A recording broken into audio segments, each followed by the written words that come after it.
Alrighty-dighty, hello there and welcome to this video lesson. We're diving back into a series that we haven't done in a minute, which is pages from Ted Greene's Modern Chord Progressions. We're looking at page 48, the first progression on page 48, and the title of this page is Repeated. Repeated 1, 6, 2, 5s. 1, 6, 2, 5, sa, 6, 2, 5, 1. Okay, and we'll see how many progressions we get in. There's a lot to talk about here, but I'll go ahead and play the first one. It's maybe a dozen or two chords, something like that. Then we'll talk about it. Okay, we're in E, a 1, 2, I'll try my best. Keeping it going. Keeping it up.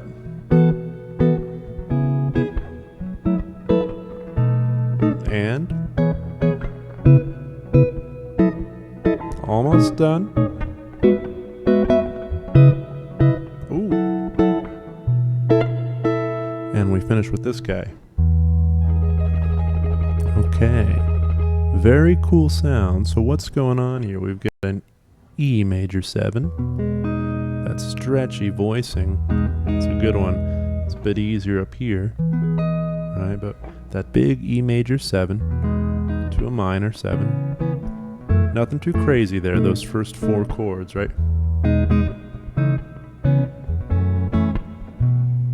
Just our typical things, right? Minor 7s. Forgive me, and our 7. Now notice here he takes it to G sharp, minor 7, the 3 chord, which we can essentially think of as a substitution for the 1, right? So 3, 6, 2, 5. Still nothing too ridiculous except for maybe that F sharp, minor 9, right? B7. Now he takes us to the 1 chord yet again, but this time it's suspended. Not expelled, just suspended for a time being. We add the A down to C sharp minor, minor 7 to up, and up. Not really up there, right? But one more time, that's E, sus, C sharp minor 7, F sharp minor 7, B7. He's taking us higher now, E6, C minor 7. Here's an F minor, he's calling it an F minor 6, or there it is, F sharp minor, pardon me, B13. So we're all diatonic, believe it or not, right? This is all diatonic, minor 9. Look at this minor 7, what a crazy guy, having us reach. And then this sus chord. I want to drop the third, I want to go. No, I don't want to do that. What was that? I want to do this. I want to do that and then resolve. Where am I? Oh no. There it is. I got lost there. Look at that last chord. That's 1 major third, major 7, major third, major 7, major third. Wow. I'll just play it once. A 1, a 2. Let's see if I can do it. Ready and.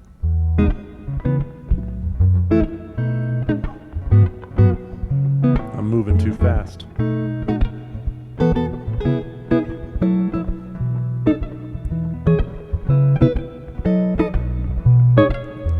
2, 3, and I lost myself. Here we go.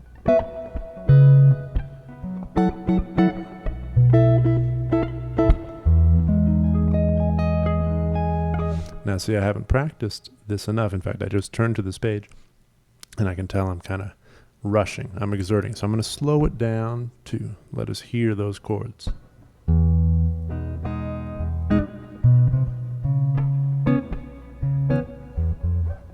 Little bass line.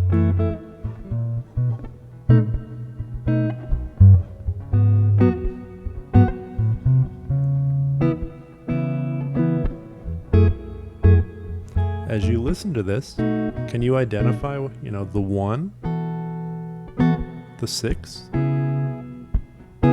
Oh, where's the 2? Here it comes. And the 5. 1, 6, 2, 5. 1 in an inversion. Stretchy pinky.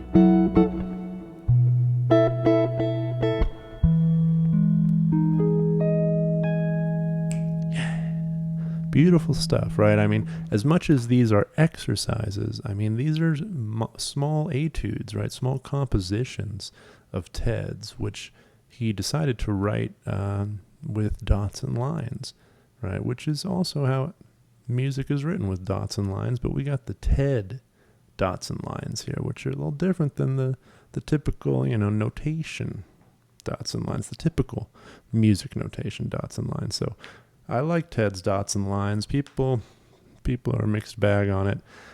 I haven't even looked at the next progression. I'm going to do a cold read. Here we go. 1, 2.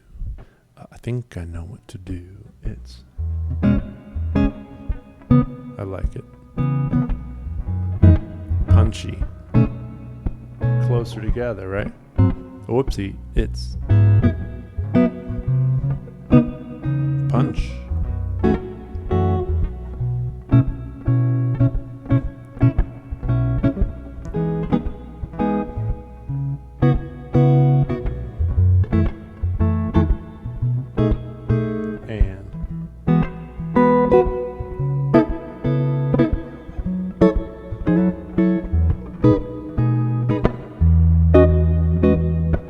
That's beautiful stuff, right? So dig this, right? We're traversing the whole of the neck, essentially. We're starting with this E6. Right, good chord there. Onto this shell of C sharp minor 7. You want to grab that, be able to grab that. Here's our F minor 6. And where do we go? To a B9. And always good to try and identify the melodic pull, right? What's the melodic line? It's do, do, da, da. That's the line. It's da, do, da, da. One more time. Do, do, da, da. With the chords. Da, do, do. The next 4 chords he takes us here. That's very fun. The melody. Oh, one more time. It's. What am I doing here? Here it is. It's. Da, da, da, da. That's the melody.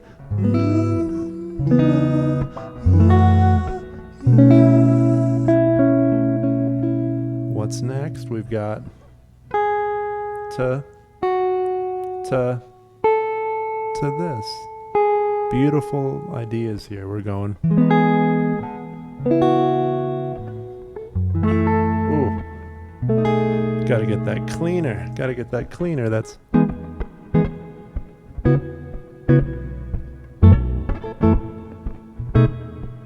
Nice. Then he takes us to this. To this. To this. To this. It's a beautiful pattern. We're going. To this, to this, to this. Now this last chord, beautiful E major 13 chord. Notice there's no root on the bottom. You could put it there with the open E. Great chord. How nice is that? Let's see if I can play this with a little more musicality. We've got...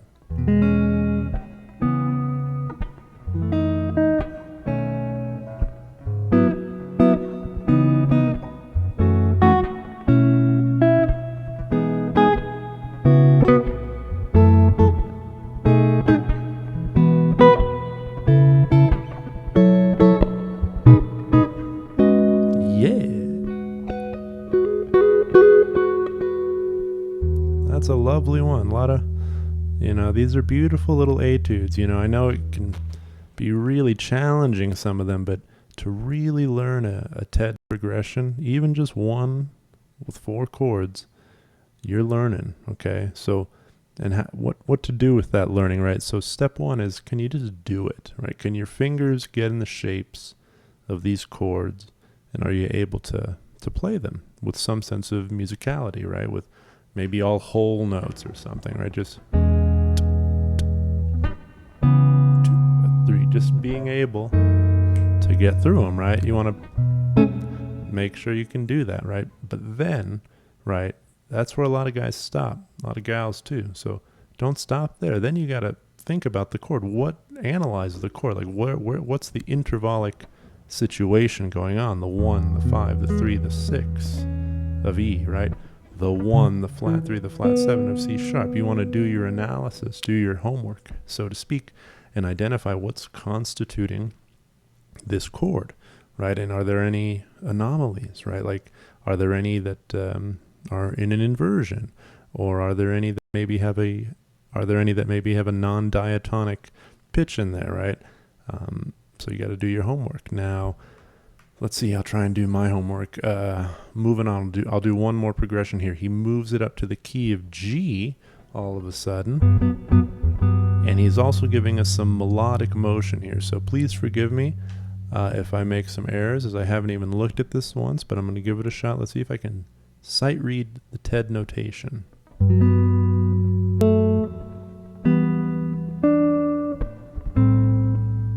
Oh yeah.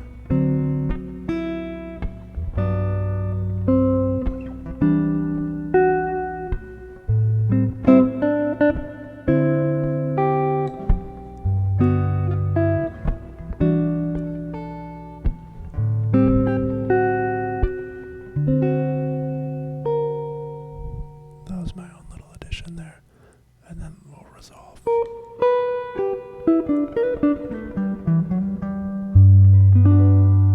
Okay, that was fun and very cool. Notice just that melody. Yet again, it's more about the melody. I mean, I know this is called chord chemistry, right? But part of the way we catalyze these chemical reactions is we interweave the chordal movement with the melodic movement in an eloquent or beautiful or particular way, right? The chords are informed by the melody. The melody is informed by the chords. And what I mean is not just, it's a G chord. I mean the particular voicing of the chord, the particular way it moves to the next chord, right? All of this is being taken into account. It's not just, that's a G chord, that's an E minor chord, that's an A minor chord. How are things moving, right? Notice how the melody moves all on one string, right? That initially is,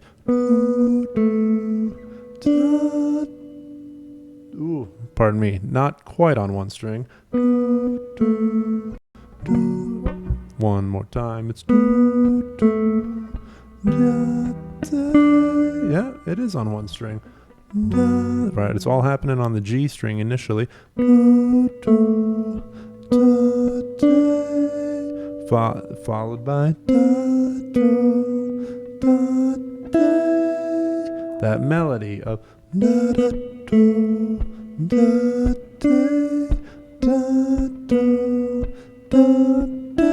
then he's building up.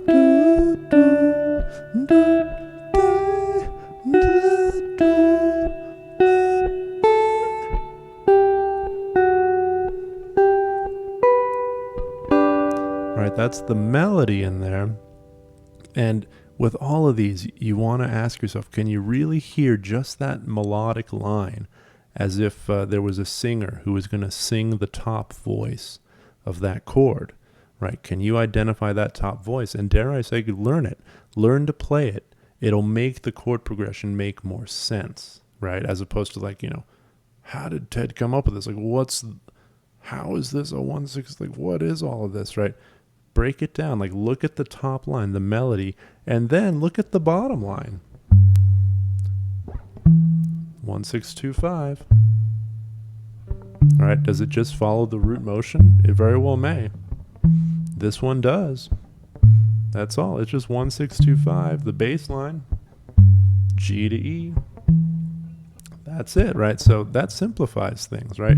We know that the bass line literally just repeats the melody.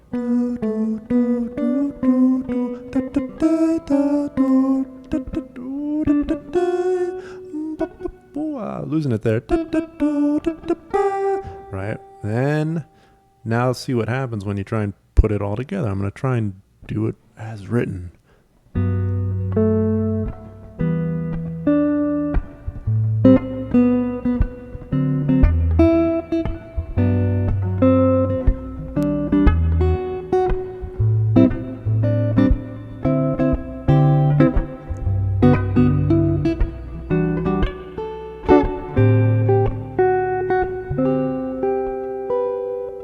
Let's resolve. Okay, that's a nice one. Mighty purty. All right, we're at 15 minutes, so I'm going to call it. That was page 48, most of it at least. All right, good chatting. Thanks for being here. Remember, liketh, shareth, subscribeth, and clicketh the linketh below. All right, if you want to take your studies further, if you really want to learn this thing we call music and learn it in such a way as to open up the vast vistas of possibility and optionality, right, as opposed to bewilderment and overwhelm, right? We want to understand and know the paths through sound, the paths through harmony, the ways we can traverse the landscape of harmony. We can learn that landscape. We really can. So if that interests you, click at that link, say what's up, we can talk about it. And here's to Ted, right? All right, adios.